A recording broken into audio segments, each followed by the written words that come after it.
Welcome back to American Graduate Day. I'm Rebecca Jarvis, and as we just heard from the Chief Administrator of NASA, the roadmap to the future is being written with science, technology, engineering, and math. Add an A for art, and you have STEAM.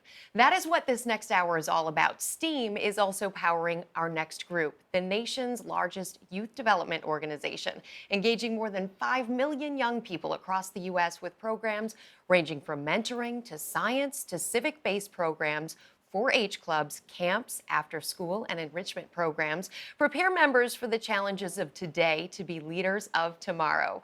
And I'm so happy to have with us today, representing this great organization from 4-H, Jamila Simon and Nosa Sokol, the 4-H National Youth in Action Award winner from Binghamton, New York. And it's so nice to have both of you with us. Welcome. Thank you. We're glad to be here. We're thrilled to have you here because you both have incredible stories, and I want to dive right into them because you met with Citizen U. That's when you initially came in contact. Yes, Tell me about that. About meeting her? Yes, it was a great experience right off the bat. Oh yeah, she was a very lovely person, and I knew that from the moment that I met her, we would be working and seeing each other more often. And I'm just really glad to have her as someone in my life to be able to mentor me and kind of have her as an advisor in what things I should do and what things I shouldn't do and what things I should be involved in. I've seen her for a few seconds here, and it already strikes me that Nosa seems like a sponge, somebody who would really be ready for anything and prepared and excited about everything. Absolutely. When Nosa and I first met, we were working on a cover letter and resume writing workshop. And it was really incredible because she had a very quiet leadership. And so she was working one-on-one with her peers, just quietly working away to make sure that they got their stuff done. And it really resonated with me. And I remember saying to myself, note to self, she has a really quiet leadership, and I can't wait to help her to blossom.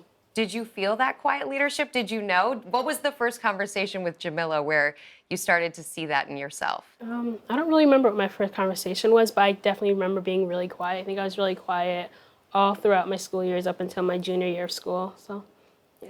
You have a very interesting backstory, which started a long way from here. Oh, yeah. Tell us about that. Well, I'm originally from South Sudan, and my parents emigrated here 11 years ago because, as you know, there's a civil war going on. And so as any parent would want, they wanted to better our future, give us a good education, and make us just happy. And how was that transition initially into school for you? I remember crying a lot the first day that I had to go on a bus because I didn't know where they were sending me.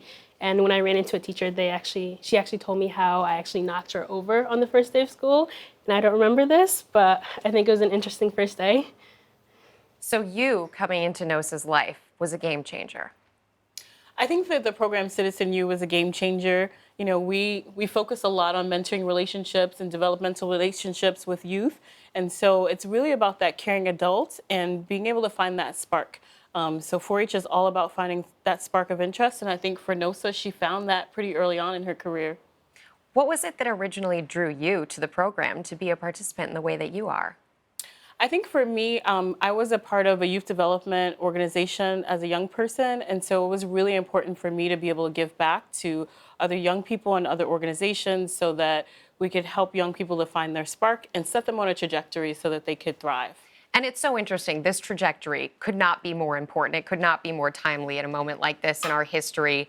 STEAM, all of the opportunities, the best paying jobs out there, the best paying opportunities for anyone happen to be in most of these fields. And you want to go into that field now. Yes, I do. What are you hoping for? I'm hoping to study international agriculture and rural development, and then I have like a major concentration in public health.